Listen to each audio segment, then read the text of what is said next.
बिस्मिल्लाहिर्रहमानिर्रहीम। अल्हम्दुलिल्लाहिल्लज़ी हुवल अव्वलु वल आखिरु वज़्ज़ाहिरु वल बातिन वस्सलातु वस्सलामु अला अशरफिल अंबिया'i वल मुरसलीन सय्यदिना व मौलाना व मुक़्तदाना अबिल क़ासिम मुहम्मद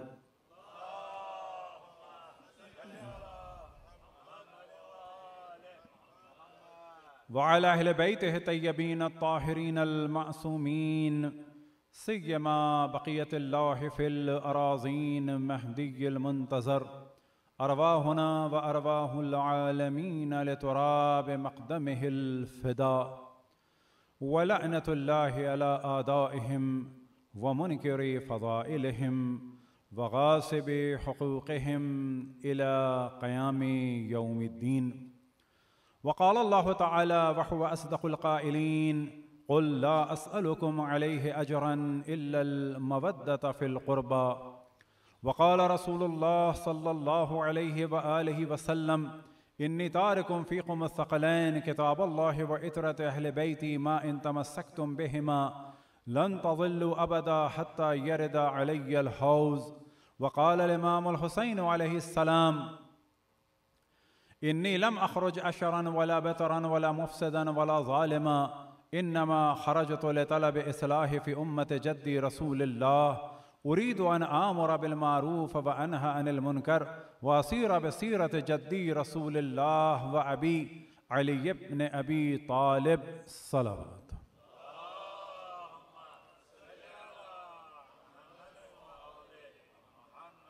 इल्तमास सूरह फ़ातिहा की तमाम मोमिन व मोमिनात के लिए, तमाम उलमाए कराम, मराजे इज़ाम, तमाम शहदा मिल्लत के लिए, हम सब के आबा अजदाद और आइज़ा और रिश्तेदारों के लिए रहमल्लाहु मन क़रा अल फ़ातिहा।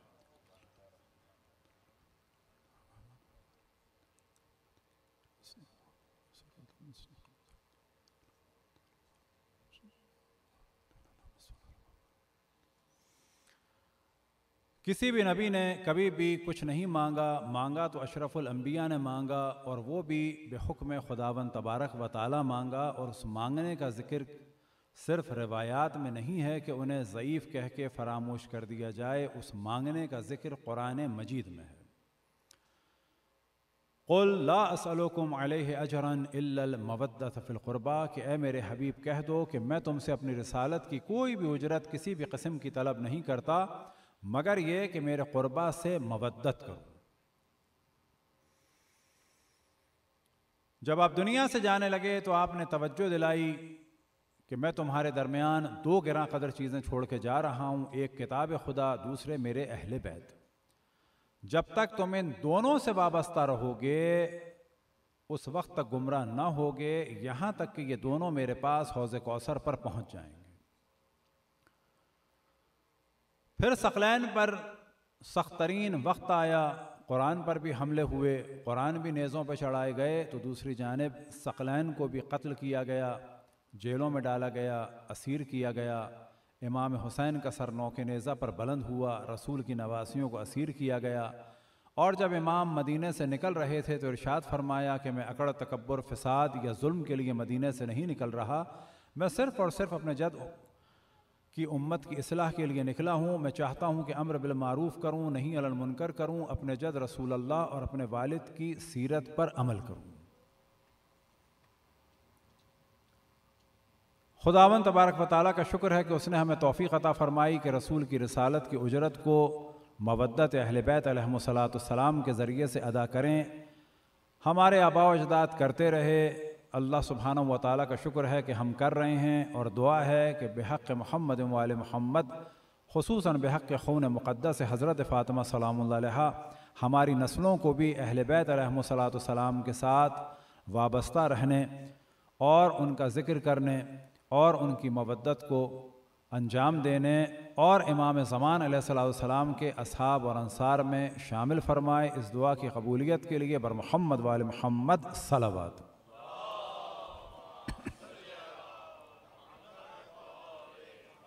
यही अजर रिसालत अदा करते हुए अफ़ग़ानिस्तान में मोमिनीन पर हमला हुआ।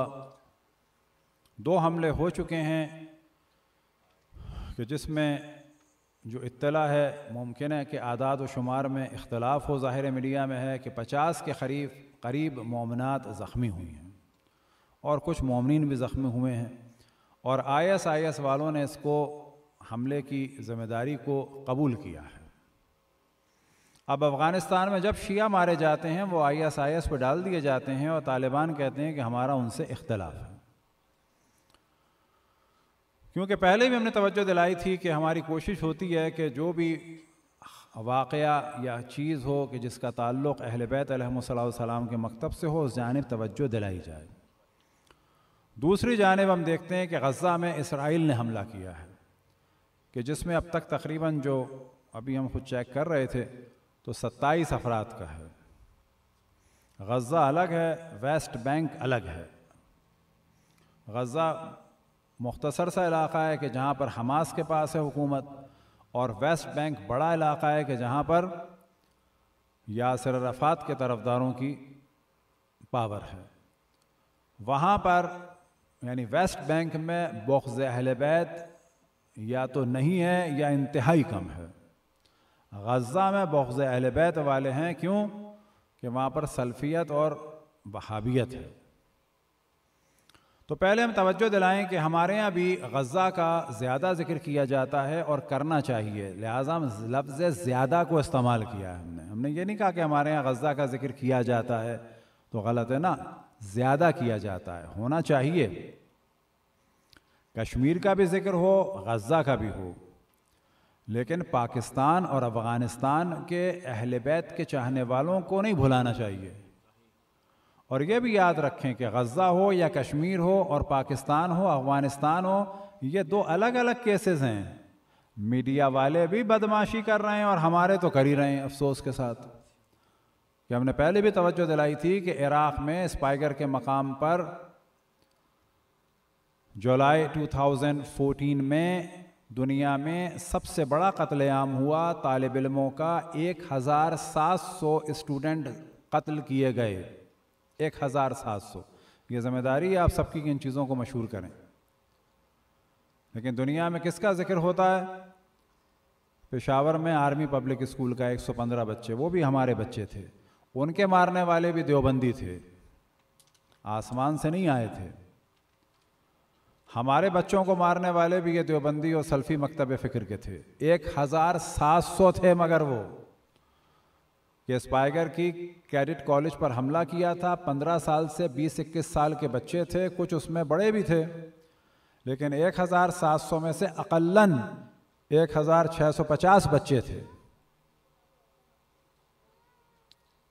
लेकिन उसको खुद हमारे लोगों ने भी जिक्र नहीं किया। क्या ताज्जुब होगा, क्या ताज्जुब होगा। अपनी मज़लूमियत को बयान करना ताज्जुब है। ताज्जुब यह है कि हम ये कहें कि जी अब किसी और मज़हब के बच्चों को मारो। हम खुल के कहते हैं किसी भी दीन मज़हब के अफराद का कत्ल सही नहीं है। और दुश्मनों ने क्या कहा कि ये फौजी थे ना, फौजी नहीं थे। कैडेट कॉलेज अलग होता है, फौजी अलग होते हैं। तो हमारे लोगों की ये नादानियों का नतीजा है, क्योंकि तवज्जो नहीं देते। उन्हीं नादानियों का नतीजा यह है कि कश्मीर को, गज़ा को, पाकिस्तान को, अफ़गानिस्तान को एक लेवल में रखते हैं। यह गलत है। कश्मीर एक रियासती मसला है, मजहबी मसला नहीं है। कश्मीर का जैसे मसला है वैसे बलूचिस्तान का मसला है, इसमें भी लोगों की ज़बान नहीं चलती है। बलूचिस्तान का मसला मजहबी नहीं है, रियासती मसला है। कश्मीर का मसला मजहबी नहीं है, रियासती मसला है। इसराइल का मसला मजहबी नहीं है, रियासती मसला है। लेकिन पाकिस्तान में जो लोग मारे गए, दुनिया में सबसे बड़ा फिगर है, दीन के नाम पर, मजहब के नाम पे मारे गए हैं। अफगानिस्तान में जो मारे जा रहे हैं वो मजहब के नाम पे मारे जा रहे हैं। ये शऊर हमारे अफराद में होना चाहिए। ये शऊर दूसरे अफराद नहीं पेश करेंगे आपको, दूसरे अफराद सुलाएंगे आपको। यहां पर सवाल किया जाता है क्या कितनी बड़ी तादाद में शियत के नाम पर क्या कश्मीर में मारे गए? लेकिन हम कहेंगे कि हाँ मारे गए, लेकिन इंडियन आर्मी के हाथों नहीं। कश्मीर में शियों के 10 ताराज हुए हैं, याद रखें। 10 कत्लेआम मुनज़्ज़म,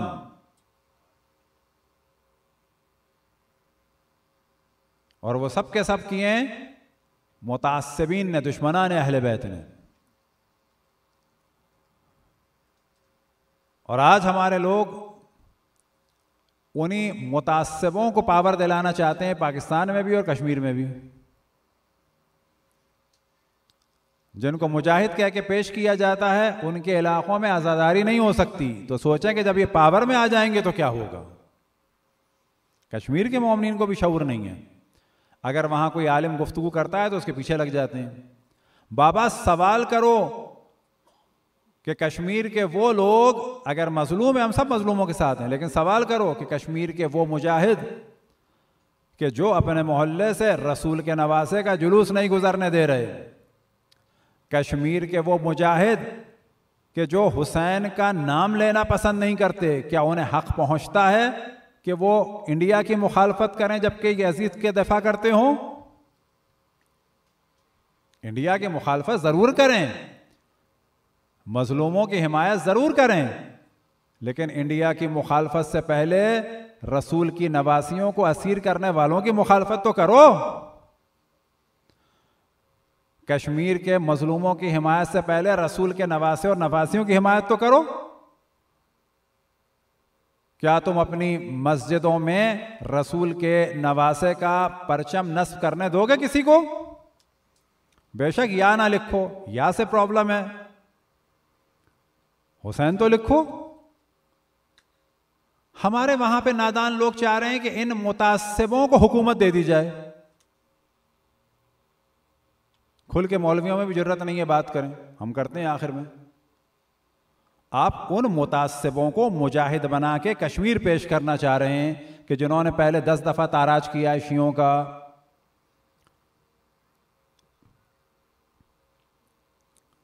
तो कश्मीर का मामला अलग है, ये हमने क्लियर कर दिया। अब आ जाएं इसराइल।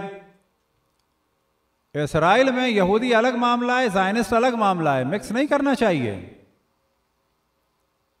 हमारे दीनदार लोगों को भी, मौलवी मुल्लाओं को नहीं पता बाबा यहूदियों में भी फ़िरक़े हैं। उनके जो ऑर्थोडॉक्स हैं वो इसराइल की आर्मी में नहीं जाते हैं, हराम समझते हैं। उनके जो बाज़ मजहबी हैं वो इसराइल के अस्पतालों में बच्चा पैदा करना हराम समझते हैं। उनके जो बाज़ मजहबी ऑर्थोडॉक्स हैं वो वाज़े कहते हैं कि हमारा कोई मुल्क नहीं है, वो वाज़े कहते हैं फ़ौज में जाना हराम है। इस वक्त एक बहुत बड़ा प्रॉब्लम यह है कि वहां पर जो ज्यूइश कम्युनिटी के ऑर्थोडॉक्स हैं वो स्कूल नहीं जाते, सिर्फ तौरा पढ़ते हैं, वो आर्मी में जाना हराम समझते हैं। ज़ायनिस्ट अलग मौजू है, यहूदी अलग मौजू है, ये चीज समझनी चाहिए। बिल्कुल वैसे ही जैसे इस्लाम अलग मौजू है, देवबंदियत तो तालिबानियत अलकायदियत अलग मौजू है।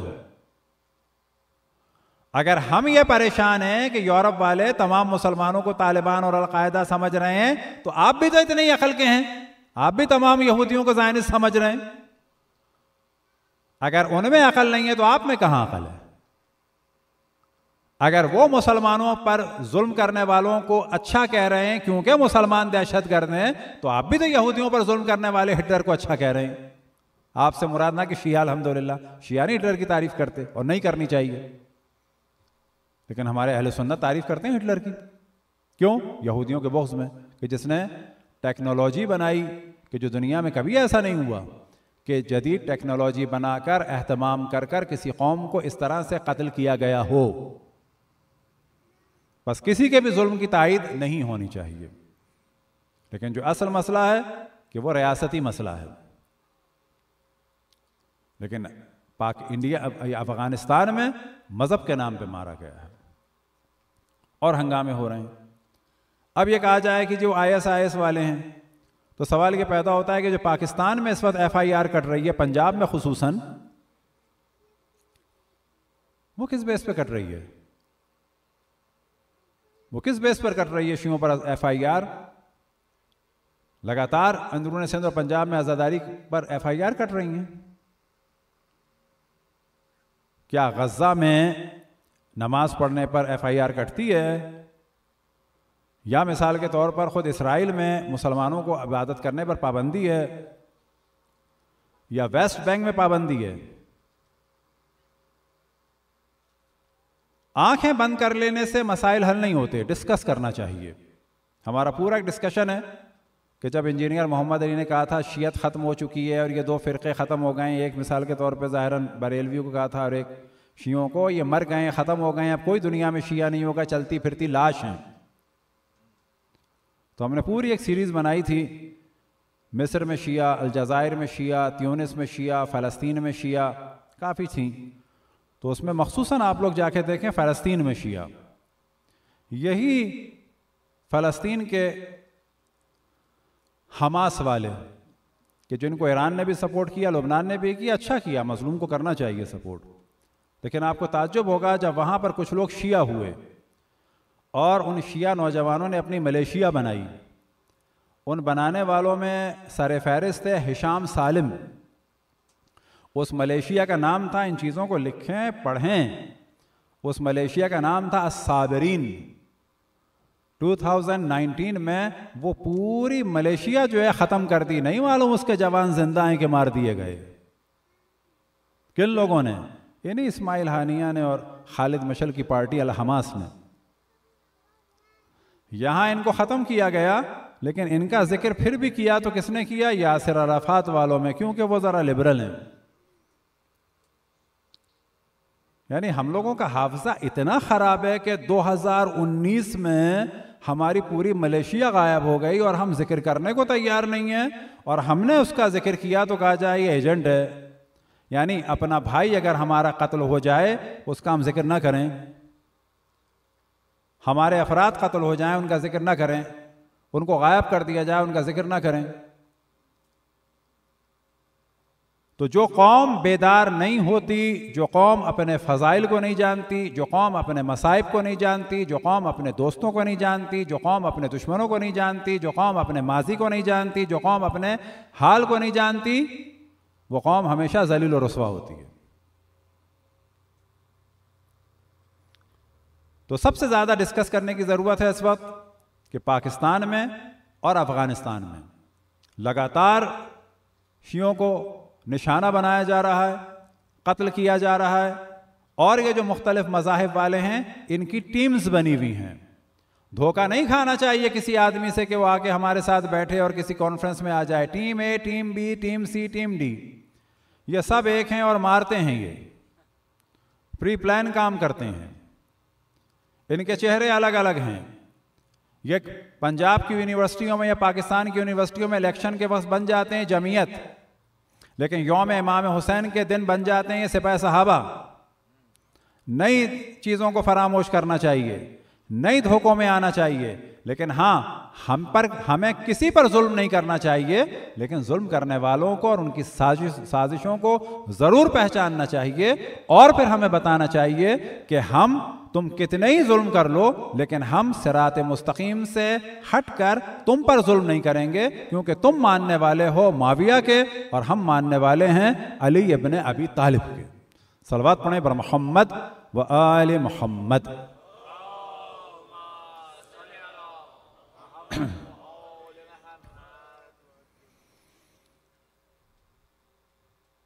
ये जो कुछ हो रहा है हम तवज्जो दिला चुके हैं।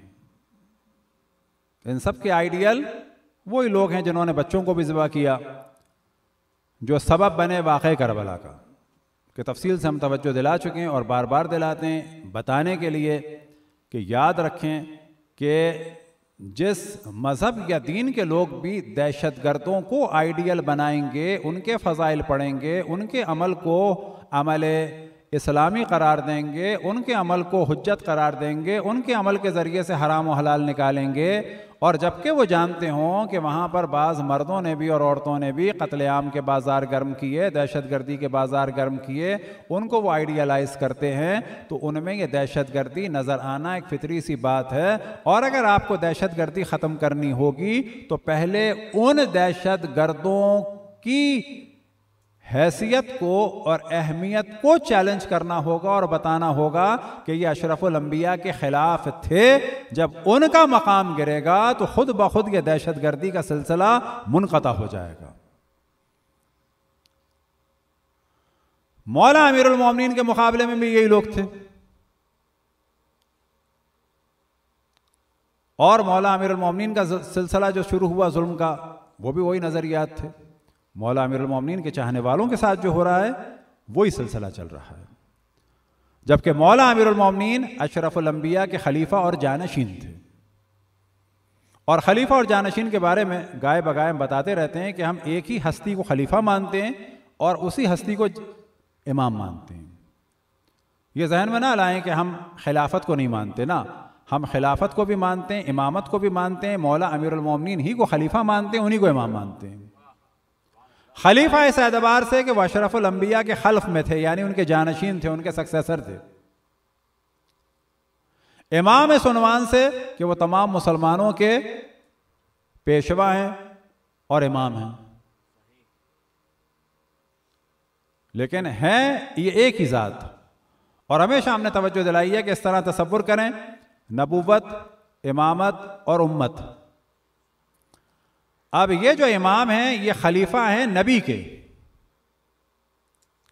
के जानशीन हैं, नबी के सक्सेसर हैं, नबी की जगह पर बैठकर दीन का दिफा करने वाले हैं। बस ये खलीफा हैं रसूल अल्लाह के और ये इमाम हैं इस उम्मत के। हम नहीं कह सकते कि मौला अमीरुल मोमिनीन खलीफा हैं किसके, सॉरी इमाम हैं रसूल अल्लाह के, कह सकते हैं। यानी रसूल अल्लाह के कायद हैं, रसूल अल्लाह के इमाम हैं, रसूल अल्लाह को गाइड करते हैं ना। बस ये इमाम हैं उम्मत के, खलीफा हैं रसूल अल्लाह के। बाद में खलीफा एक टाइटल बन गया हाकिम का, वो बाद में हुआ।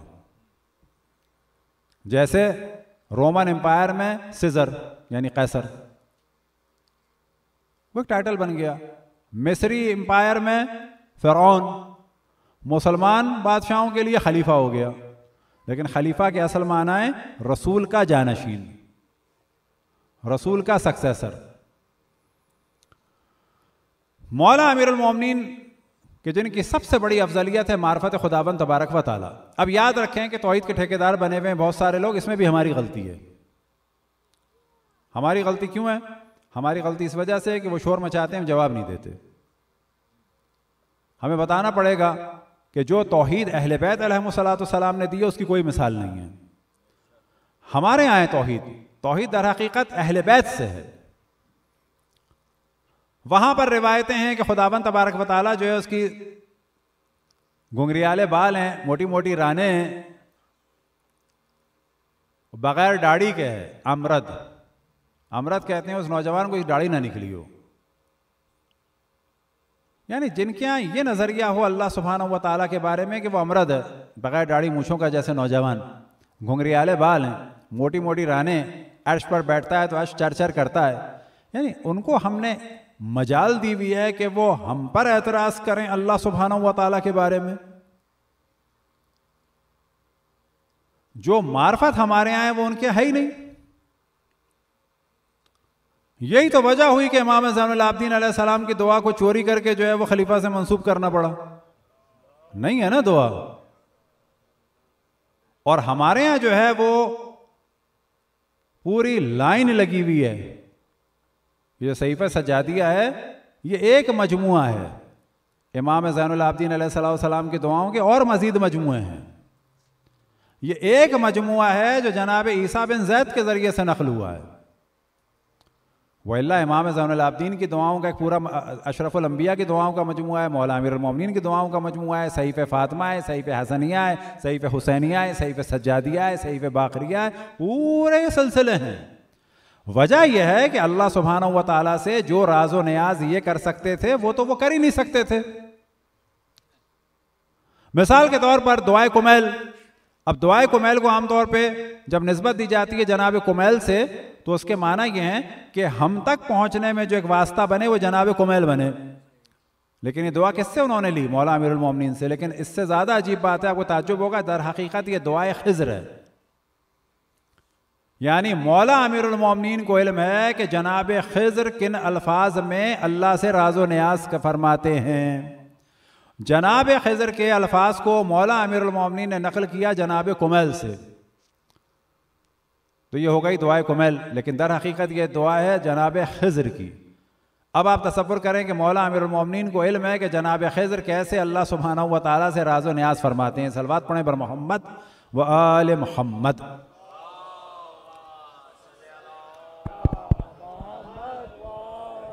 बर मोहम्मद वाले मोहम्मद सलवा। ज़रा सलवात पढ़ते हुए आगे तशरीफ़ ले आए। मोमिनीन से गुजारिश है कि सलवात पढ़ते हुए थोड़ा थोड़ा और आगे हो जाएं जितना भी मुमकिन हो सके। बर हबीबे खुदा ख़त्मुल अंबिया बुलंद तर सलवा।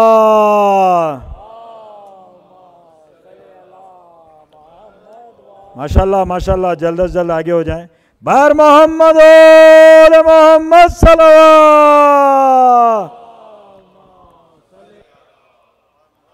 दुआओं में से एक दुआ के जिसका जिक्र करें बड़ी तेज़ी से, और जब भी हम जिक्र करते हैं तो एक थोड़ा सा जिक्र करते हैं। एक हमारे दोस्त हैं मौलाना खुदावंद तबारक व तआला की तौफीक़ात में इजाफ़ा फरमाया, उन्होंने हज़ारों मोमिनीन को कोंगो में शिया बनाया है और हज़ारों अफराद को अहले बैत अलैहिस्सलाम के चाहने वाला बनाया हज़ारों में। उनके साथ गोगे के उलमा हैं, कुछ लुबनानी अफराद हैं, खुसूसन लुबनानी बहुत सपोर्ट करते हैं, कुछ खोजा हजरात हैं। वहाँ हज़ारों के खाने का तो डेली इंतज़ाम होता है। इन हमारे दोस्त ने बहुत सारी मसाजिद बनाई हैं और जो कमाल किया है वो ये किया है कि उनमें वहीं के बच्चों को तरबियत किया है ताकि वो खुद ही लेके चलें। उनकी एक मस्जिद में मैं गया तो जो बहुत ही कमाल की चीज़ है वो ये है कि जिस तरह हम सलवात पढ़ते हैं नमाज जमात के बाद, आया सबका साथ पढ़ना ज़रूरी है या अलग अलग भी पढ़ सकते हैं? असल में तो सलवात पढ़ लें, अलग अलग भी पढ़ लें, या जो अल्लाह अकबर हम साथ कहते हैं, अस्सलामु अलैकुम पे तो नमाज ख़त्म हो गई। अलग अलग भी हम कह सकते हैं लेकिन सब साथ कहते हैं, फिर सलवात भी साथ पढ़ते हैं। उन्होंने ये सिलसिला शुरू किया है कि तस्बीह हज़रत फ़ातिमा तो ज़हरा सलामुल्लाह अलैहा सब साथ पढ़ते हैं। पूरी मस्जिद गूंज रही होती है, अल्लाहु अकबर वल्लाहु अकबर वल्लाहु अकबर वल्लाहु अकबर अल्लाहु अकबर वल्लाहु अकबर। दूसरा काम उन्होंने किया है कि दुआए जोशन कबीर की 100 फसलें हैं, हर नमाज के बाद एक फसल पढ़ी जाती है। तो कुछ दिन के बाद यानी 100 जमात की नमाजों के बाद दुआए जोशन कबीर मुकम्मल हो जाती है। लिहाजा बाज़ दफ़ा उन्होंने बाज़ मज़ाहिब इस्लामी से बहुत वो माशाल्लाह शौक़ तक़बियत भी हैं, तो ख़ुद कहने लगे। एक दफ़ा मैंने एक सल्फ़ी टाइप की कौनी मारी और मैंने कहा देखो तुम 99 नामों पे रुके हुए हो, अहले बैत के साथ होते ना तो ये 1000 नाम मिलते। तो याद रखें कि अल्लाह सुब्हानहू व तआला का बेहतरीन इंट्रोडक्शन के जो इल्मी और कलामी किताबों में होता है वो अलग, लेकिन दुआ के एतबार से 1000 तरीक़े से 1000 नामों और सिफ़ात के ज़रिए से एक जगह अगर आपको इंट्रोडक्शन चाहिए तो वो मजमुआ है दुआए जोशन कबीर। अब आप दुआए जोशन कबीर को ऐसे सोचें कि हर फसल में यानी हर चैप्टर में अल्लाह के 10 नाम हैं और 100 फसलें हैं, और ऐसा इंट्रोडक्शन दुनिया के किसी दीन में नहीं है जो ख़जाना जोशन कबीर की सूरत में है। और फिर इसके अलावा दुआए मुजीर और मुख्तलिफ दुआएं, ये ख़जाना कहीं नहीं है, याद रखें। तो आइम्मा की असल फजीलत मार्फत खुदावंद तबारक व तआला और सही तौहीद उनसे मिलेगी। और फिर खुसूसन इल्म, मौला अमीरुल मोमिनीन के बारे में हमने अर्ज़ किया कि अगर अशरफुल अंबिया इतना ही फरमा देते अना मदीनतुल इल्म वलियुन बाबुहा तो काफ़ी था, कोई चीज़ की ज़रूरत नहीं थी। अना मदीनतुल हिकमत वलियुन बाबुहा या अना बैतुल हिकमत वलियुन बाबुहा, ये काफ़ी था। अली इब्न आलम उम्मती अली इब्न अबी तालिब के उम्मत में सबसे ज़्यादा इल्म रखने वाले अली इब्न अबी तालिब है, ये काफ़ी था। अक़ज़ाकुम अली इब्न अबी तालिब के सबसे बेहतरीन क़ज़ावत करने वाले अली इब्न अबी तालिब है, ये काफ़ी था। मौला अमीरुल मोमिनीन के पास आके एक सवाल हुआ। अब इस सवाल को मुमकिन है कोई डॉक्टर हो तो वो शायद ज़्यादा उसको पसंद करे। सवाल मौला अमीरुल मोमिनीन से ये हुआ कि एक बच्चा पैदा हुआ है कि जिसके 2 सर हैं, और आपको ताज्जुब होगा कि ऐसे बच्चे अभी भी हैं कि टांगे एक हैं और धड़ 2 हैं। तो बाज़ दफ़ा 2 सर यानी यहाँ से 2 हिस्से हैं। इसी तरह बाज़ बच्चे ऐसे भी हुए हैं कि जिनकी 2 बॉडीज़ हैं, सर जुड़े हुए हैं। तो मौला अमीरुल मोमिनीन सवाल हुआ कि एक बच्चा है कि जिसके 2 सर हैं, यहाँ से 2 करते हैं ना, 2 सर हैं। अब अगर इनका बाप मर जाए तो इर्स कितनी मिलेगी? सवाल है बिलाखिर। एक की मिलेगी कि दो की मिलेगी? अब हम तो कहते हैं जिसकी भी मिल जाए, लेकिन बहन भाई अगर किसी के हों तो वो तो सवाल करेंगे बिलाखिर के इसको हम एक दें या दो दें। यानी अगर किसी का एक भाई है और एक बच्चा ऐसा है जिसके दो सर हैं तो 50-50 होगा, या फर्ज करें कि 1/3 1/3 1/3 होगा। 50-50 होगा तो इसका बढ़ जाएगा, इसको 50 इसको 50। और अगर 3 हिस्सों में तकसीम करना होगा तो इस वाले भाई को ऑटोमेटिकली कम हो जाएगा। मिसाल के तौर पे 90,000 है तो इसको 30 मिलेंगे, 16 को मिल जाएंगे, बहुत फर्क है। वरना दूसरी सूरत में 45-45। तो मौला अमीरुल मोमिनीन ने फरमाया कि इन बच्चों को सुला दो, और सुलाने के बाद बहुत आहिस्तगी के साथ एक सर को हल्का सा टच करो। अगर दोनों साथ उठें तो एक हिस्सा मिलेगा, और अगर अलग अलग उठें तो इनको दो हिस्से मिलेंगे। सलवात पढ़ें बर मोहम्मद व आले मोहम्मद। वजह क्या है कि अगर दोनों साथ उठे तो इसका मतलब है इनका पूरा ये एक ही जिस्म है, ये एक है दोनों। अलग अलग साथ उठे तो इसका मतलब है कि ये पूरे दो अफराद हैं। इनका धड़ एक है लेकिन अफराद दो हैं, फिर इनको मिलेंगी दो हिस्से। अब ये वो वाला मौजू है कि आज भी अगर आप किसी को बताएं तो लोग कहेंगे कि वाकई ये बहुत ही लॉजिकल बात है। और यहां फिर हम मिसाल दें कि अगर कभी किसी का हक मारा जा रहा हो तो मौला अमीरुल मोमिनीन जाके बिलाखिर बताएं कि ना बताएं, तो वो किसी और की नहीं मदद करने जाते थे, वो जाते थे इस्लाम की मदद करने और मजलूम की मदद करने, और ये बताने के लिए कि जो अफराद बैठे हैं वो नहीं जानते, खलीफा रसूल का वो होगा जो जानता हो, वो नहीं होगा कि जो ना जानता हो। दूसरे खलीफा के दौर में एक दफ़ा एक लड़की आई और मामला बिल्कुल वही है जो हमने कल डिस्कस किया कि इसको और ज़्यादा तफसील से डिस्कस करना चाहिए कि ये हुकूक निस्वा बिल जो है क्यों उठा था। पाकिस्तान में विमेन राइट एसोसिएशन के जो तहफ़्फ़ुज़ात हैं बिलाखिर क्या हैं, सारे गलत नहीं हैं। ये जो हमारे मौलवी मुल्ला हमेशा औरत मार्च के ऊपर आके कमर टूटती है, और हमने बिलाखिर बाज़ दफ़ा दिफा भी किया तो हमें कहा कि ये बदमाश औरतों का तरफदार है, इस किस्म के हमें अलक़ाब मिले। हमने कहा ना, उनके नारे गलत हैं, उसमें रक़्स मौसीक़ी गलत है, लेकिन जो उनकी मज़लूमियत है उनको नहीं भूलना चाहिए।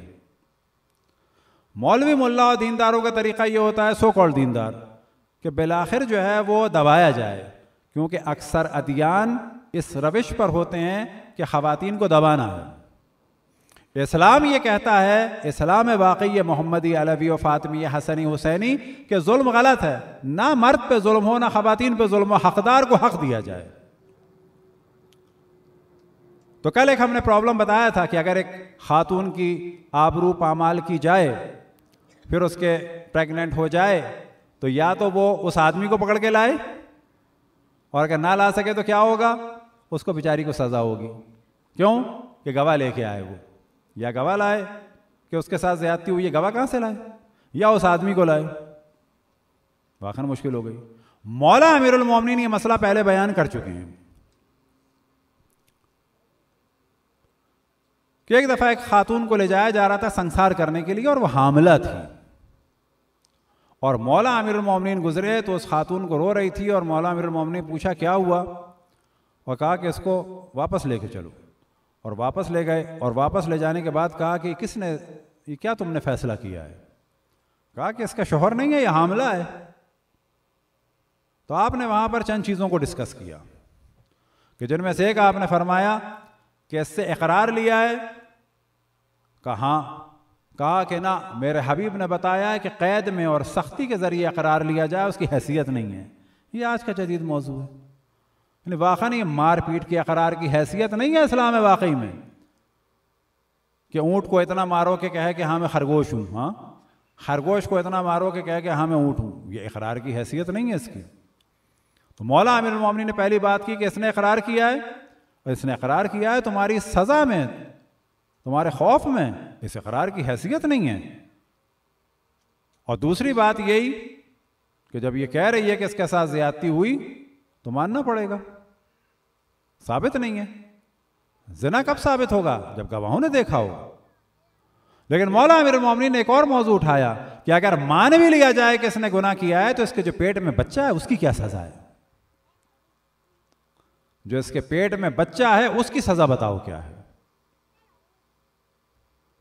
अब यहां पर आप तवज्जो करें कि वाकन अगर किसी के गुनाह की भी औलाद हो उसे कत्ल कर सकते हैं? नहीं कर सकते कत्ल। तो मौला अमीरुल मोमिनीन ने इशू उठाया कि बिलाखिर अव्वल तो इसने इकरार किया सख्ती की वजह से, दोम ये कि साबित नहीं होगा कि इसने गुनाह किया है। लेकिन सबसे अहम बात यह है कि अगर साबित भी हो जाए तो बहुत सारे केस मौला अमीरुल मोमिनीन ने रुकाए कि अगर साबित भी हो जाए तो जब तक बच्चा पैदा ना हो जाए उस वक्त तक सजा नहीं हो सकती। और जब बच्चा पैदा हो गया कई केसेस में तो मौला ने फरमाया कि जब तक ये दूध पी रहा है उस वक्त तक सजा नहीं हो सकती। और जब दूध का जमाना आया तो कहा कि इसको अभी भी मां की जरूरत है। वजह यह है कि इस्लाम चाहता है कि सजाएं कम से कम हो। इस्लाम यह नहीं चाहता कि सजाएं ज्यादा से ज्यादा हों, सजाएं कम से कम हों। यही वजह है कि इस्लाम में जो गुनाह साबित होने की शराइत हैं और जो तरीका है वो बहुत सख्त है, मुश्किल से हो पाता है साबित। इसी तरीके से याद रखें कि हमारे यहां फिक्र में यह है कि अगर दो मर्द और औरत कहीं से निकल रहे हैं आप उन पर गुनाह की तोहमत नहीं लगा सकते, खुसूसन कब कि अगर आप उनसे पूछें और क्या हमने शादी की है। हमारे क्या है कि तलाक के लिए गवाह की जरूरत होगी, शादी के लिए गवाह की जरूरत नहीं है,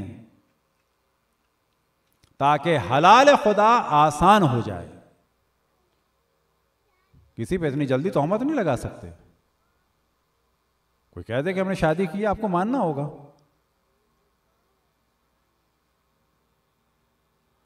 यही वजह है कि हमारे यहां वो अदल व इंसाफ नजर आता है कि जो वाकन अशरफुल अंबिया के जरिए से है, वो खुशूनत, वो जुल्म और कत्लेआम नजर नहीं आता। एक वाक़या हुआ दूसरे हाकिम के ज़माने में कि मदीने में एक लाश मिली एक आदमी की कि जो औरतों के कपड़े में था। अब ये जो कज़ावत है जाहिर है कि इसका ताल्लुक़ है मौला अमीरुल मोमिनीन के उस इल्म से कि जो उन्हें अशरफुल अंबिया से मिला। और उन्होंने फरमाया था, इसमें दरमियान में आएगा कि अब एक लाश मिली है एक मर्द की कि जो औरत के लिबास में है। अब जब ये लाश मिली मस्जिद के पास मिली, बाज़ जगह बयान हुआ मस्जिद में मिली, तो मौला ने फरमाया कि इसको दफन कर दो। और भी कुछ लोगों से फरमाया अभी इसका फैसला होगा 9 महीने बाद। 9 महीने बाद इसी मेहराब के पास आके देखना क्योंकि बच्चा मिलता है कि नहीं मिलता। अभी 1-2 लोगों से कहा बस छोड़ दो इसको, इसका फैसला होगा 9 महीने बाद। इत्तफाक से 9 महीने के बाद ना कि इत्तफाक से, मौला को इल्म था। 9 महीने बाद एक बच्चा मिला मस्जिद में ही, बिल्कुल छोटा सा बच्चा। मौला अमीरुल मोमिनीन ने कहा कि इस बच्चे को एक दाया के हवाले कर दिया जाए कि जिसका खर्चा भी बैतुल माल से दिया जाएगा। हमारा माशरा कैसा डेवलप हुआ है कि जो बच्चा मिले उसको क्या कहते हैं आप और हम लोग? मैं नहीं कहता अलबत्ता ये हमारे जाहिल मुल्लाओं ने ईदी पे भी इल्ज़ाम लगाया था कि हराम के बच्चे पालता है। बाबा हराम का बच्चा साबित करने के लिए दलील चाहिए। जो बच्चा झूले में मिल जाए साबित नहीं है कि यह हराम का है। देखिए फर्क है। इम्कान नहीं है किसी ने मजबूरी में छोड़ दिया हो, इम्कान नहीं है किसी ने अगवा करके छोड़ दिया हो, इम्कान नहीं है किसी ने दुश्मनी में किसी का बच्चा अस्पताल से उठा के यहाँ डाल दिया हो। कहाँ से साबित हुआ कि हराम का है? किसी भी माशरे में असल यह है कि बच्चा हलाल है। हराम का साबित होने के लिए दलील चाहिए। यह फ़िक़्ह अहले बैत है। लिहाजा अगर कोई किसी बच्चे को अडॉप्ट करता है और आप हमको पता चलता है तो ये ज़बरदस्ती के दीनदार ना बने, उस बच्चे की तौहीन करें कि इसके बाप का नहीं पता, माँ का नहीं पता, बस हराम का है। ना उस शख्स की ज़िंदगी को तंग करें और ना उस बच्चे के लिए प्रॉब्लम क्रिएट करें, बल्कि जितना हो सकता है उससे मोहब्बत करें। क्यों? कि माँ बाप का पता होना ना पता होना साबित नहीं करता कि वो नाजायज़ है। ये फ़र्क है फ़िक़्ह अहले बैत में और दूसरों में। मौला अमीरुल मोमिनीन ने कहा कि ये दाया के सुपुर्द किया जाए, बैतुल माल से इसका खर्चा दिया जाएगा। और दाया से कहा कि अब ईद जब आए तो एक औरत आएगी और इस बच्चे को प्यार करेगी और कहेगी कि तू कितना मजलूम है, एक मजलूम माँ का बेटा और एक खबीस शख्स का बेटा। वो प्यार करेगी और जब वो प्यार करे तो उसको पकड़ लेना और मेरे पास ले आना। अब यहाँ कोई कहे कि मुमकिन है कि मौला अमीरुल मोमिनीन खुद ही सारे काम कर लेते ना। अब उसके बाद ईद आई और ये बच्चा जो है वो उस खातून की गोद में था और एक खातून आई, दाया की गोद में था, एक खातून आई और उसने कहा उसे प्यार करके कि ए मज़लूम माँ के मज़लूम बेटे और एक खबीस शख्स के बेटे। उसने प्यार किया, इस खातून ने दामन पकड़ लिया। इसने छुड़ाना चाहा कि नहीं, मुझे बताया था अली इब्न अबी तालिब ने, तो मैं लेके जाऊंगी। तो खातून ने कहा कि मैं तुम्हें इतना इतना माल दूंगी, 10 यमनी चादरें दूंगी, 10 यमनी हुल्ले दूंगी, यानी ख़ास कपड़े यमन के। यमन की चादर, यमन के हुल्ले यानी ख़ास कपड़े वो मशहूर थे। और 300 दिरहम दूंगी और अगली ईद में फिर आऊंगी मिलने और फिर तुम्हें इतना ही दूंगी। इस औरत ने जाने दिया। मौला अमीरुल मोमिनीन ने सवाल किया कि क्या हुआ, कोई औरत आई थी? कहा कि नहीं। तो मौला अमीरुल मोमिनीन नाराज़ हुए कि इम्कान नहीं है कि ना आई हो, क्योंकि मेरे हबीब ने मुझे खबर दी थी। ये वो इल्म है कि जो अशरफुल अंबिया का ख़ास दिया हुआ है। अल्लाह मैंने रसूल अल्लाह अल्फ़बाब कि अल्लाह सुब्हानहू व तआला के हबीब ने मुझे 1000 इल्म के दरवाजे दिए, जिसमें से मैंने हर एक से 1000 दरवाजे खोले। और फिर इमाम ने फरमाया कि अब तुम पकड़ लेना उसे, तुम झूठ बोल रही हो। अब जो ईद आई तो उसे पकड़ा और उसके बाद लाया गया। फिर मौला अली काजी के पास ले गए और दास्तान पता चली कि ये लड़की जो थी, इसकी पहले माँ मर गई, बाप मर गया, बहन भाई नहीं थे। तो कहती है कि मैं घर में तनहा थी, बाज़ और रिश्तेदारों के जाती थी। एक बुज़ुर्ग खातून आई। बुज़ुर्ग खातून ने आने के बाद जो है वह नमाज़ पढ़ी और कहा कि मैं रोज़े में हूँ। मैंने इंतज़ार किया, उसने मुझे गले लगाया, बहुत मोहब्बत का इज़हार किया कि तुम मेरी बेटी की तरह हो। इसने उसके बाद नमाज़ ख़त्म की तो मैंने सामने उसके कुछ रखा खाना, तो वो रोने लगी कि मैं इससे ज़्यादा नहीं खाती, रोटी और नमक से।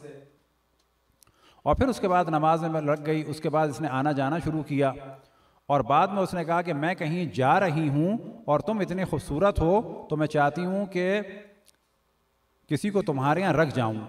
एक मेरी बेटी है कि जो बहुत ही शर्म हया का पैकर है, उसे मैं तुम्हारे यहाँ छोड़ दूँ। और इस तरह से वो उस मर्द को घर में ले आई थी और उस मर्द ने ज़्यादती की और बाद में इस लड़की ने उसे कत्ल कर दिया। और कत्ल करने के बाद जितना हो सका या किसी के साथ मिल के लाश बाहर फेंक दी। तो ये वो थी लड़की। अब जब ये कत्ल का मुकदमा दोबारा ले जाया गया और मौला अली ने खोला और मौला अली ने बताया कि ये मामला है, इस आदमी ने जुल्म किया, इस खातून ने अपना दिफा किया, लिहाजा इस पर अब कोई सज़ा नहीं होगी। लेकिन ये सब मामला फ़कत इल्म के, ज़ाहिरी इल्म के ज़रिए से नहीं था, बल्कि अशरफुल अंबिया का दिया हुआ गैब का इल्म भी था। और मौला अमीरुल मोमिनीन इन चीज़ों के ज़रिए से जहाँ अपनी इल्मियत भी ज़ाहिर करते थे, हक़ इमामत और खिलाफत भी ज़ाहिर करते थे, जहाँ मज़लूम का दिफा भी करते थे, तो वहाँ दूसरी जानिब दुनिया को बताते थे कि जो लोग बैठे हैं ये इन चीज़ों से आशना नहीं हैं। और नबी का खलीफा वो होता है कि जो हर चीज़ से आशना हो। सलवात पढ़ें बर मोहम्मद व आले मोहम्मद।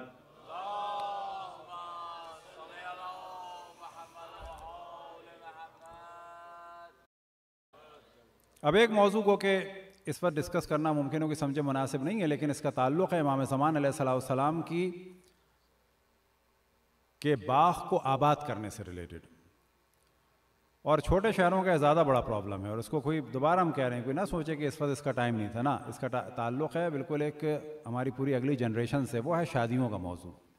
और शादियों के मौजू के बारे में बस बड़ी तेज़ी से डिस्कशन करें, मुमकिन है बाद में कभी कर लें, या कभी अगर और कोई चाहें तो आप लोग प्रोग्राम रखें, हम उसके लिए मखसूसन डिस्कस कर सकते हैं कि जितनी क़ैद व शर्त कम हो उतना बेहतर है। हाँ, शक्ल सूरत पढ़ाई लिखाई ये सारी चीज़ें इतनी होनी चाहिए कि लड़की लड़के के साथ खुश रहे, लड़का लड़की के साथ खुश रहे, और उसमें माँ बाप को बहुत ज़्यादा दखल नहीं देना चाहिए। ज़्यादा से ज़्यादा बस, बल्कि जो ज़रूरी है वो ये है कि बस शिया से शादी हो।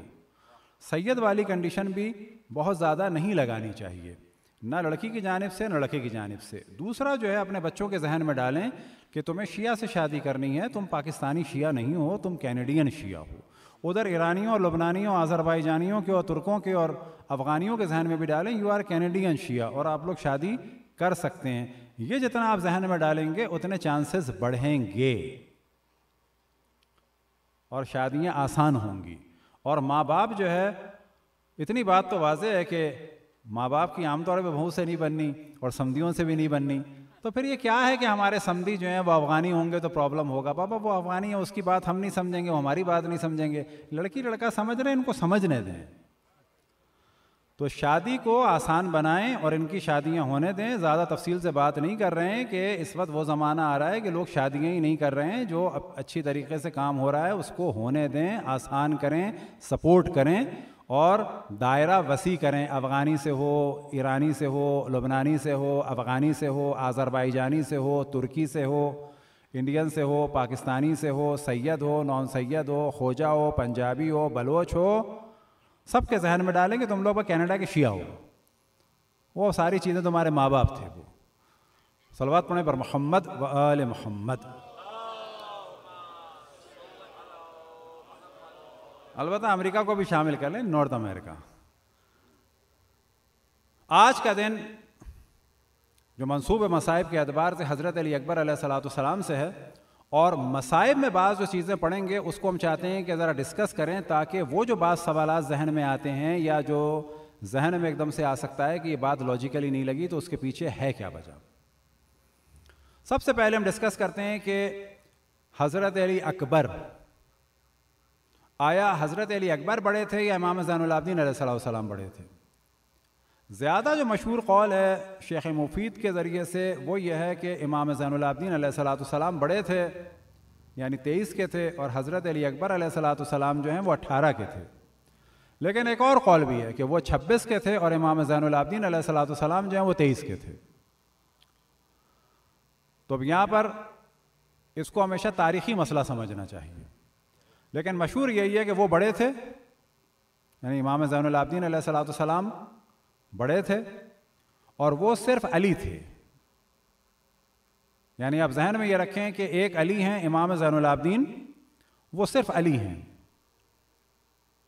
बाद में एक और अली हैं, वो कौन है? अली अकबर हैं। अली अकबर किसके मुकाबले में, यानी किसके निस्बत दी जा रही है? हज़रत अली असगर।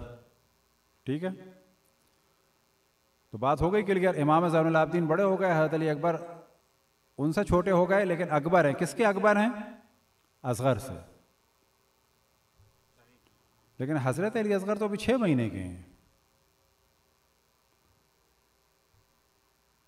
तो फिर क्या होगा? तो फिर तो एक ज़माने में 2 थे। तो फिर जब उस वक्त 2 थे, तो क्या उस वक्त इमाम ज़ैनुल आबिदीन अकबर थे और हज़रत अली असगर थे, या हज़रत अली अकबर थे और इमाम ज़ैनुल आबिदीन असगर थे? फिर आपने देखा होगा कि बिलाखिर एक नाम भी है और लक़ब भी है इन्हीं 3 अलियों में से एक का, अली औसत। पर ये औसत कौन थे? आया औसत इमाम ज़ैनुल आबिदीन थे? तो ये महज एक डिस्कशन है। अब इसमें बाज़ दफ़ा एक और मौजू डिस्कस होता है कि आइम्मा अलैहिमुस्सलाम की जानें ख़तरे में थी। आया ऐसा तो नहीं कि तमाम फोकस किया जा रहा था, बज़ाहिर दुश्मनों की तवज्जो दिलाई जा रही थी जनाब हज़रत अली अकबर की जानिब, और इमाम ज़ैनुल आबिदीन अलैहिस्सलाम को बचा लिया जाए? कहीं ऐसा तो नहीं। यह खुद एक डिस्कशन है। मिसाल के तौर पर जब मंसूर मलऊन के ज़माने में इमाम जाफ़र सादिक़ अलैहिस्सलाम को शहीद किया गया, तो मंसूर ने अपने एक मुंशी को, एक वज़ीर को बुलाया, दरबार में बात हो रही थी, बिल्कुल सियासी बयान जो हमारे यहाँ दिया जाता है कि जो पावर में हो किसी को कत्ल भी कर दे तो अखबार में क्या बयान देगा, हमें बड़ा अफसोस हुआ। तो मंसूर ने भी यही कहा कि बड़ा अफसोस हुआ, मदीने से ख़बर आई है कि जाफ़र इब्न मोहम्मद दुनिया से चले गए और अब कोई भी ऐसा नहीं हो जाफ़र इब्न मोहम्मद की जगह ले सके। बाद में वज़ीर से कहा कि ख़त लिखो मोहम्मद बिन सुलेमान को, कि जो मदीने का गवर्नर है, कि जिसके नाम भी वसीयत लिखी है जाफ़र इब्न मोहम्मद ने, उसे कत्ल करो, सर भेज दो।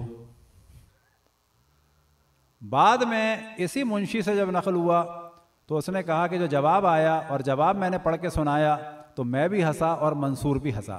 जवाब ये था मोहम्मद बिन सुलेमान का कि जो मदीने का गवर्नर था कि जाफ़र इब्न मोहम्मद ने, यानी इमाम जाफ़र सादिक़ अलैहिस्सलाम ने अपने वसीयतनामे में 5 नाम लिखे हैं। एक तो आपका नाम लिखा है वसी। अब याद रखें, वसी अलग है, इमाम अलग है। वसी यानी वसीयत जिसके नाम है। एक तो आपका नाम लिखा है, एक मेरा लिखा है, और एक अपनी ज़ौजा का लिखा है हुमैदा खातून का, और एक अपने बेटे का लिखा है अब्दुल्ला का, और एक अपने दूसरे बेटे का लिखा है मूसा का। कौन मूसा? इमाम मूसा काज़िम अलैहिस्सलाम। अब उस दौर में इमाम ने इस तरीके से इनको एक तरह से कन्फ्यूज किया, और उसके बाद उसने ख़त लिखने वाले ने कहा, आप बताएं मैं किसका सर भेजूं, यानी अपना या आपका, या हुमैदा खातून का, या मसन मूसा का, या अब्दुल्ला का। अब यहाँ से इमाम मूसा काज़िम अलैहिस्सलाम के बचाने के लिए अहतमाम है। अब ज़मीना में बताते चले कि आलम इस्लाम में 3 अहम ख़वातीन कि जिन्होंने बड़े अहम मरहले में काम अंजाम दिया, तो उसमें सबसे जो अहम है वो तो हज़रत फ़ातिमा सलामुल्लाह अलैहा हैं, लेकिन बाद में जो है हज़रत ज़ैनब हैं, और एक हज़रत हुमैदा खातून है, और एक इमाम हसन अस्करी अलैहिस्सलाम की ज़ौजा हैं जनाब हज़रत हुदैस खातून। अब इन सब के बारे में गुफ्तगू नहीं हो सकती, लेकिन इमाम जाफ़र सादिक़ अलैहिस्सलाम के बाद जो अम्र इमामत के बहुत सारे काम थे, बज़ाहिर सामने जो आती थीं वो हज़रत हुमैदा खातून आती थीं, और पीछे जो हुक्म सादर फरमाते थे इमाम मूसा काज़िम अलैहिस्सलाम फरमाते थे। ऐनन यही काम करबला में हुआ है कि बज़ाहिर जो ज़ात आगे आती थी वो साबका इमाम के मिशन की और खून की मुहाफ़िज़ थी, और मौजूदा इमाम की जान की मुहाफ़िज़ थी, और वो थी हज़रत ज़ैनब सलवातुल्लाह व सलामु अलैहा। तो एक डिस्कशन ये आता है कि इस तरह से दुश्मनों की तवज्जो दिलाई गई थी किसकी जानिब? हज़रत अली अकबर की जानिब। अब हज़रत अली अकबर को वो मार चुके हैं, अब इमाम हसन की नस्ल, इमाम हुसैन की नस्ल से इमाम ज़ैनुल आबिदीन है, उनकी जान को ख़तरा है, तो वहाँ पर एक जानिब उनको अल्लाह सुब्हानहू व तआला ने मसलहतन बीमार कर दिया, और जब उनकी जान को ख़तरा होता है तो हर जगह हज़रत ज़ैनब सलामुल्लाह अलैहा सामने आ जाती हैं, और हुक्म उनका होता है, ज़बान हज़रत ज़ैनब सलामुल्लाह अलैहा की होती है। लिहाजा हज़रत ज़ैनब सलामुल्लाह अलैहा के बारे में हम मुख्तसर सी गुफ्तगू करें कि इमाम के वक्त ये जो उनका बुलंद मकाम है वो इस वजह से है कि इमाम की मौजूदगी में जो अहकाम सादिर होते थे वो उनकी ज़बान से सादिर होते थे, और वह इमाम वक्त की जान की मुहाफ़िज़ थी, और शहीद इमाम के मिशन और उनके खून की मुहाफ़िज़ थी। तो हज़रत ज़ैनब सलामुल्लाह अलैहा अगर आप देखें, 2 इमामों की इमामत, 2 इमामों के मिशन, और एक इमाम के खून और एक इमाम की ज़िंदगी बचा रही थी। तो ये एक डिस्कशन आता है अकबर और असगर के बारे में। जनाब हज़रत अली अकबर की जो अहम तरीन खुसूसियत थी कि वो शबी रसूल अल्लाह थे। एक खुसूसियत यह कि फ़र्जंद इमाम हुसैन, लेकिन इमाम हुसैन भी जिस खुसूसियत का जिक्र फरमा रहे हैं वो शबाहत रसूलुल्लाह सल्लल्लाहु अलैहि वसल्लम है। अब यहां पर चंद सवाल जहन में आ सकते हैं कि जिन्हें हम मसाइब में बयान करें तो उससे पहले उसको क्लियर कर दें। जनाब हज़रत अली अकबर शबी रसूल हैं, इमाम हुसैन अपने इस फर्जंद को कुर्बान करने के लिए तैयार हैं, मकातिल में बयान हुआ इस्ताज़ना अबाहु फ़अज़न लहू, अली अकबर ने अपने वालिद से इजाज़त मांगी और इमाम हुसैन ने फ़ौरन इजाज़त दे दी। लिहाजा ये बाज़ दफ़ा कहना है कि इमाम इजाज़त नहीं दे रहे थे, ये क़तन मुनासिब नहीं है। सब माएँ अपनी औलाद को क़ुरबान कर रही हैं और इमाम हुसैन जो हैं वो अपनी औलाद को क़ुरबान करने को माज़अल्लाह तैयार नहीं है क्या? ना, ऐसा क़तन नहीं है। आज़ना लहू फ़स्ताज़ना, इस्ताज़ना लहू फ़अज़ना लहू, उन्होंने इजाज़त मांगी, उन्होंने इजाज़त दे दी। लेकिन हाँ, आया इमाम हुसैन रोए? बिल्कुल रोए। आया इमाम हुसैन के लिए सख्त था? बिल्कुल सख्त था, लेकिन औलाद के एतबार से नहीं। किस एतबार से? लिहाजा आपने जब हज़रत अली अकबर को रुख़सत फरमाया तो क्या फरमाया? ये नहीं फरमाया कि अल्लाह मैं अपना बेटा क़ुरबान कर रहा हूँ। इमाम हुसैन को अशरफुल अंबिया से इतनी मोहब्बत थी कि उनका दीदार का सिलसिला ख़त्म हो चुका था। उनके लिए बड़ा सख्त था कि अब नाना का दीदार नहीं हो सकता। फिर एक तवील अरसे के बाद अल्लाह सुब्हानहू व तआला ने एक फ़र्जंद से नवाजा कि जिसकी शक्ल, सूरत, आवाज़, उठना बैठना, चलना फिरना, मुस्कुराना, सब कुछ रसूल अल्लाह सल्लल्लाहु अलैहि वसल्लम की शबाहत है। बाज़ दफ़ा बच्चों में भी पूरी शबाहत नज़र आती है और हम देख सकते हैं कि ये तो बाबत फ़लाने के दादा से मिलता है, जबकि ज़मीन तो आसमान उम्र का फ़र्क है। लेकिन जितनी जितनी उम्र बढ़ती है दादा की शबाहत और क्लियर होने लगती है, यहाँ तक कि दादा की उम्र का पहुँचेगा तो लोग कहेंगे तो वाक़ई एक हैं। तो जनाब अली अकबर की अभी शबाहत बढ़ती चली जा रही है। जितनी जितनी शबाहत बढ़ती चली जा रही है उम्र के साथ साथ उतना उतना मोहब्बत का भी सिलसिला बढ़ता चला जा रहा है। लेकिन ये मोहब्बत बेटे वाली एक जानिब है, लेकिन असल मोहब्बत है शबाहत रसूलुल्लाह सल्लल्लाहु अलैहि वसल्लम के ज़रिए से। लिहाजा जब आपको रुख़सत फरमाते हैं तो क्या फरमाते हैं? अल्लाहुम्मा अशद क़द बरद अलैहिम ग़ुलामुन अशबहुन नास बिनबिय्यका, कि या अल्लाह तू गवाह है कि अब वो जवान जा रहा है जो सबसे ज़्यादा तेरे नबी से शबाहत रखता है। किसमें? खल्क़न व खुल्क़न व मंतिक़न। खल्क़ यानी पूरी शक्ल सूरत में, चाल में ढाल में, खुल्क़न अखलाकियात में, मंतिक़न बोलने के तरीक़े में, आवाज़ में, हर चीज़ में शबाहत है रसूल अल्लाह से। और फिर क्या फरमाते हैं अल्लाह सुब्हानहू व तआला से? वइज़ा अश्तक़ना इला नबिय्यका, और जब हम मुश्ताक़ होते थे तेरे नबी के तो क्या करते थे? नज़र न इले, यानी जब रसूल अल्लाह सल्लल्लाहु अलैहि वसल्लम याद आ रहे हैं अहले बैत को तो किसको देखते थे? कौन मरकज़ होता था? तो जनाब हज़रत अली अकबर अलैहिस्सलाम इमाम हुसैन के लिए बेटे के उन्वान से इतने अजीज़ नहीं थे। बेटे तो वो थे और इंतहाई बुलंद मकाम पर थे, लेकिन असल जो गुफ्तगू थी वो थी शबाहत रसूल अल्लाह। अब यहां पे सवाल ये होता है कि हजरत अली अकबर अलैहिस्सलाम को तो पता था कि पानी नहीं है, लेकिन हम ये देखते हैं कि मकातिल में बयान हुआ कि जनाब हजरत अली अकबर ने एक मार्का किया, मार्का करने के बाद वापस आए, वापस आने के बाद इमाम हुसैन अलैहिस्सलाम की बारगाह अक़दस में फरमाया कि अल अत्शु क़द क़तलनी व सिक़लुल हदीद अजहदनी हल इलल माए सबीलुन, कि मुझे लोहे के वजन ने मुश्किल में डाल दिया है और प्यास ने कत्ल कर दिया है, आया पानी की कोई राह है? तो यहां पे सवाल ये पैदा होगा कि हज़रत अली अकबर को नहीं मालूम था कि पानी है या नहीं है? हाँ, मालूम था कि पानी नहीं है। आया उन्होंने पूछा? बिल्कुल पूछा। क्यों पूछा? यह रिवायत में बयान हुआ है कि हज़रत अली अकबर अलैहिस्सलाम जब कमसिन थे और क्योंकि उनकी इस आवाज़ और होंठों की जुम्बिश और शक्ल और सूरत ये सब कुछ अशरफुल अंबिया जैसी थी, तो बाज़ दफ़ा हज़रत अली अकबर इमाम हुसैन से फरमाइश करते थे किसी चीज़ की, मिसाल के तौर पर ऐसे फलों की कि जिसका मौसम नहीं है, और इमाम हुसैन अलैहिस्सलाम उस आवाज़ के एहतराम में, उन होंठों के जुम्बिश के एहतराम में, उस चेहरे के एहतराम में, उस शबाहत के एहतराम में, उस खल्क़ और खुल्क़ और मंतिक़न के एहतराम में हाथ बढ़ाते थे और जनाब हज़रत अली अकबर को देते थे। जनाब हज़रत अली अकबर सवाल फरमा रहे हैं कि आज मैं और ज़्यादा चाहता हूं कि आपका दिफा करूं, जाऊं और वापस आऊं, जाऊं और वापस आऊं, ज़्यादा से ज़्यादा दिफा कर सकूं, लेकिन मुझे इस वक्त इस लोहे के वज़न ने मुश्किल में डाल दिया है और प्यास ने कत्ल कर दिया है। हल इलल माए सबीलुन, यानी आज कोई पानी का रास्ता है? बिल्कुल वैसे ही बेमौसम के फलों वाला।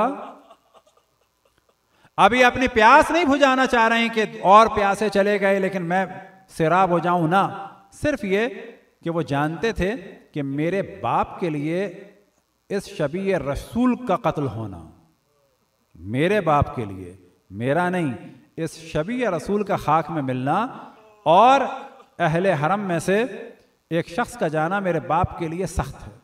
बस मैं जितना दिफा कर सकूं उसके लिए पानी चाहिए, अपने बाप के दिफा के लिए, इमाम वक्त के दिफा के लिए।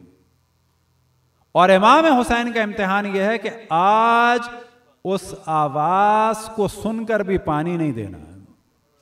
कल तक फल दिया, अशरफुल अंबिया की आवाज़ के एहतराम में, होंठों की जुम्बिश के एहतराम में, शक्ल के एहतराम में, सूरत के एहतराम में, चाल के एहतराम में, ढाल के एहतराम में। आज इमाम हुसैन के लिए सख्त है।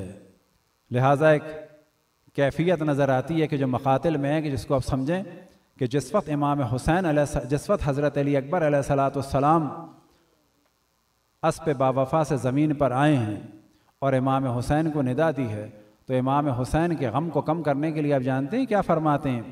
हादा जद्दी कद सकानी बेकासन ला असमा ओबादी, कि वह मेरे बाबा, मेरे जद रसूल अल्लाह सामने मुझे एक पानी का जाम पिला दिया है कि अब इसके बाद मैं कभी प्यास महसूस नहीं करूँगा। तो क्या मुराद है? यानी बताना चाह रहे हैं कि ये जो आपके लिए कर्ब का आलम था कि शबी रसूल प्यासा चला गया तो मुझे रसूल ने पानी पिला दिया है।